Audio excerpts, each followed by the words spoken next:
Consider for a moment no food, no weapons, no way out, and being stranded in the heart of the Amazon jungle. The air is thick with danger as every shadow breeds a predator. The ground you stand upon comes off alive.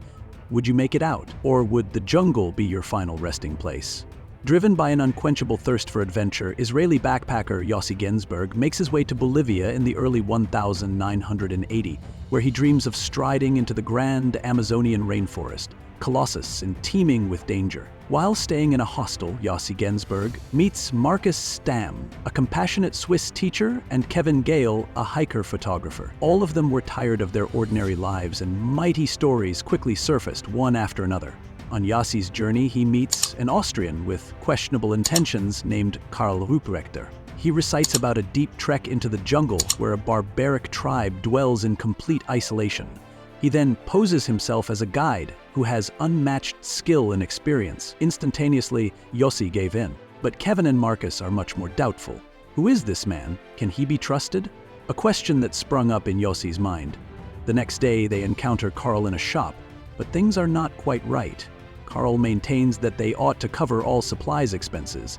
It is odd, but not strange enough to prompt them to withdraw completely.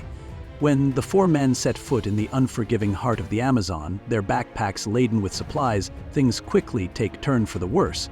To the astonishment of the group, the jungle is beautiful at first. Its verdant flora, rare wildlife, and a heady mix of adventure and chephok at the ready. To their relief, Karl steps in, assuming the mantle of a guide, helping them out and marking their way, which only aids in reinforcing their trust in him. But before long, the jungle forces them into submission. The humidity feels suffocating, insects bite fiercely, and fatigue washes over them. Kevin finds himself full of questions and tries to sleep, but the realities are too strong. Can I trust Karl? Or is he really as convoluted as he seems? Marcus starts to succumb as he and the group venture further into the jungle, as his making standing nearly impossible. And as an added twist, he now sports bleeding and sore infections on his feet. The friendly atmosphere that once encompassed him had changed and become hostile. There is madness in the pain, however, as they decide, how about suffering by constructing a raft and coasting down the river instead of trudging through the unforgiving land, terror taking over, to his sub-control level, and drowning. Kevin and Yossi come to a shocking realization. Karl is not who he says he is. After a heated dispute, Karl, along with Marcus, decide to walk back into the woods. They are never seen again. Kevin and Yossi's progressing journey takes a tragic turn, leading to mayhem. The raft collides with rugged stones, and the two of them are severely split apart by the angry river. Yossi is forcefully rowed into the dense part of the phenomenon, being entirely isolated. Lacking a map, food, armament, his physique is injured with no mental stability. The only goal left is to survive.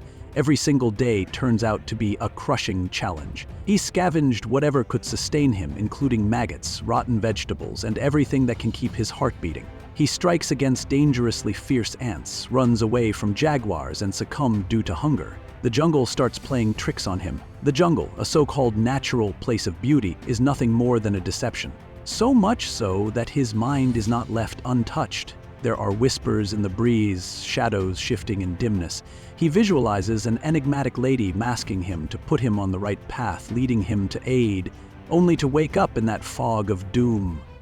Every sense of positivity starts losing hope. In the true sense of Kevin, after surviving the river's hindrance, comes across a secluded town. After begging, he manages to persuade a local boat pilot to assist him in the quest. In the deep of the jungle, Yossi's physiognomy is slowly decaying. Weak, starving, and getting numb, he gives in and falls asleep clutching a branch by the river. He is completely drained.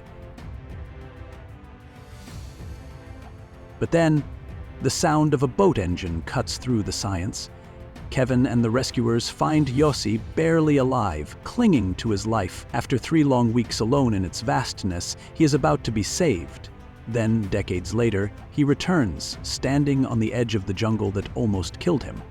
It is proven by the survival that such a place is dangerous, by the thousands who died there, that the spirit in man can withstand even the gloomiest of trials. Would you have survived? Breathtaking, spectacular Amazon, but it is also merciless. It's a horrible reminder when Yossi's journey comes to fruition that nature does not forgive. What would you do if you were trapped alone and with no way out? Survive in the jungle or succumb to it?